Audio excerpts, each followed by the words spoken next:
नमस्कार मित्रों, मैं हूं अंजलि शर्मा और आप देख रहे हैं सालासर न्यूज। इस वक्त हम मौजूद हैं हाईवे नंबर 48 के जलाराम मंदिर के प्रांगण में, जहां पर गायत्री परिवार के द्वारा 51 कुंडी महायज्ञ का आयोजन किया गया हुआ है। हमारे पास में गायत्री परिवार शांति कुंज हरिद्वार के प्रवक्ता यहाँ पे मौजूद हैं, जो यज्ञ कराने के पर्पज से गायत्री परिवार हरिद्वार से यहाँ पे आए हुए हैं। हम इन्हीं से पूछेंगे सर जी से। सर जी जी, ये 51 कुंडी गायत्री महायज्ञ चल रहा है। राष्ट्रीय जागरण और नारी सशक्तिकरण के उद्देश्य को लेकर के ये जो है हमारा पावन यज्ञ क्रम चल रहा है। जी, तो इस यज्ञ के माध्यम से आज देवावाहन देव पूजन का क्रम संपन्न किया गया। कल कलश यात्रा के माध्यम से जो है हमारे वापी नगर के देवी देवताओं का आमंत्रण किया गया। आज यहाँ स्थानीय स्तर पर जो है देव शक्तियों को 33 कोटि देव शक्तियों का ये जो आप देख रहे हैं सर्वतोभद्र, ये 33 कोटि देव शक्तियों के प्रतीक के रूप में उन देव शक्तियों का आवाहन किया गया और उसके बाद में फिर जो है गायत्री महामंत्र से आहुतियां प्रदान की गई। और कल और परसों में यहाँ पर सारे जो हमारे 16 संस्कार है उन संस्कारों की प्रक्रियाओं को किया जाएगा।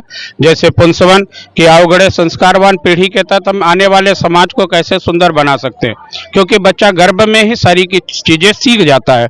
उसकी बात होगी। फिर नामकरण भी संस्कार यदि आता है तो वो भी रखा जाएगा।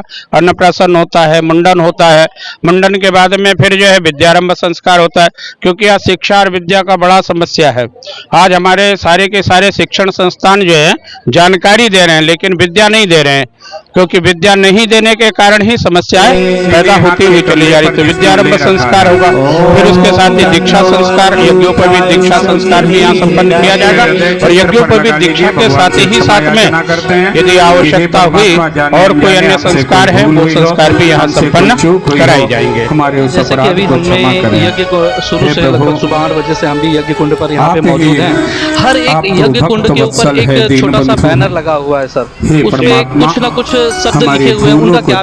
देखिए, उसके पीछे का उद्देश्य है कि हर कुंड पर बैठने वाला उसमें सारे जो है ऋषियों के नाम, देवताओं के नाम लिखे हुए हैं कि हम उस अपने आप को उनके अनुरूप मानते हुए उनकी साक्षी में ये पावन यज्ञ क्रम जो संपन्न करें। क्योंकि यज्ञ के जो 3 चरण है, दान, देव पूजन और संगतिकरण, तो हमारे भीतर वो सारी चीजें प्रवेश कर सके। उन जो है ऋषियों की, उन देवताओं की और महापुरुषों का जीवन हमारा वैसा जीवन बनता हुआ हम उस प्रकार के जीवन को जो है जी सके, इसलिए वो विशेष करके स्पेशली नेम प्लेट रखी गई है और वहाँ देवी स्थापना का चित्र रखा गया है।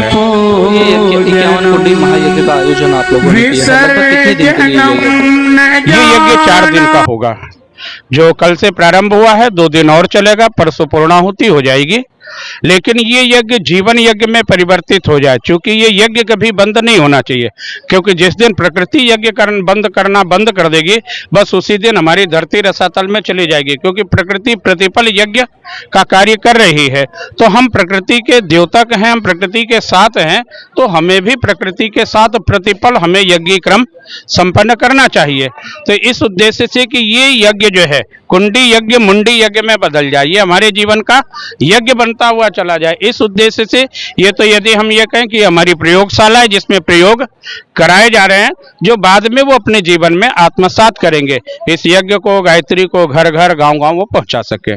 जी, तो गायत्री परिवार जो ये शांति कुंज हरिद्वार से कितने प्रवक्ता आपके साथ में और आए होंगे? मेरे साथ में, हमारे साथ में तो हम 5 लोगों की टोली है, लेकिन ऐसी ही जो है 11 टोलियां पूरे देश में चल रही हैं, जो लगातार जो है इन यज्ञ क्रमों को संपन्न करा रही हैं। और हर साल ये, और जो छुटपुट कार्यक्रम, जो छोटे बड़े 1-2 कार्यक्रमों के लिए टोली अलग से निकलती है, ऐसी 20 से 25 टोलियां वर्ष भर इस प्रकार के कार्यों के लिए पूरे राष्ट्र भर में चलती रहती है।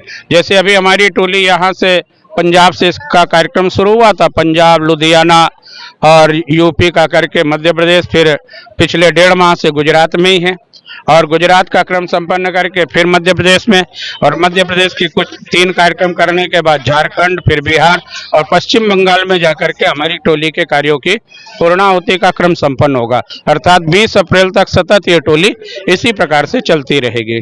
जी, जैसे कि आपने बताया कि गुरुदेव के बारे में, तो परम पूज्य गुरुदेव जी का जन्म कहाँ कब हुआ था?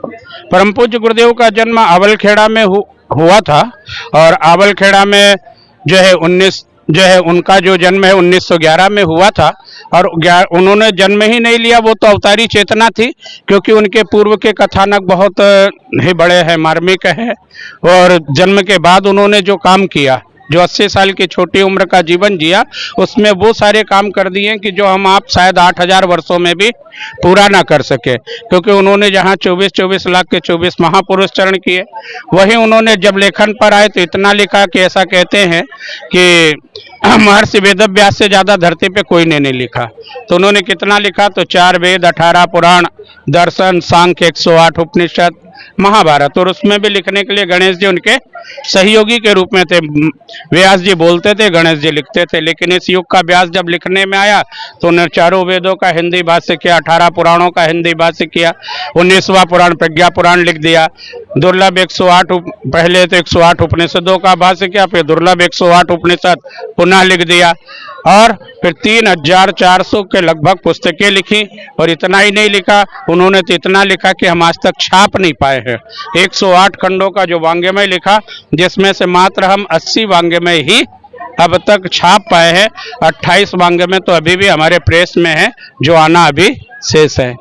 जैसे कि वैसे तो प्रखर प्रज्ञा और सजल श्रद्धा के बारे में आपने स्पष्ट रूप से यज्ञशाला पे बता ही दिया, लेकिन एक दीपक भी वहां पे प्रज्वलित किया हुआ, कुछ क्या विशेषताएं हैं? देखिए, वो अखंड दीपक बसंत पंचमी 1926 में प्रज्वलित किया था। यानी परम पूज्य गुरुदेव ने उसके पूर्व से जब गायत्री उपासना शुरू करी थी, बसंत पंचमी 1926 में उसी अखंड दीपक से इनके जो दादा गुरुदेव हैं, गुरु जी के भी गुरु जी स्वामी सर्वेश्वरानंद जी, जिनकी आयु के बारे में कोई भी आज तक जान नहीं पाया कि वो वास्तव में कितने वर्ष के, क्योंकि ईसा के जैसे 2025 चल रहा है, इसके 3000 वर्ष पूर्व भी उनका इतिहास मिलता है, और उससे पूर्व भी इतिहास, अर्थात वो जब से प्रकृति बनी हुई है वो तब से हैं। और परम पूज्य गुरुदेव के आध्यात्मिक गुरु के रूप में उनका पहला मिलन हुआ था, तो उस अखंड दीपक को ही परम पूज्य गुरुदेव ने अपनी धुरी बनाई।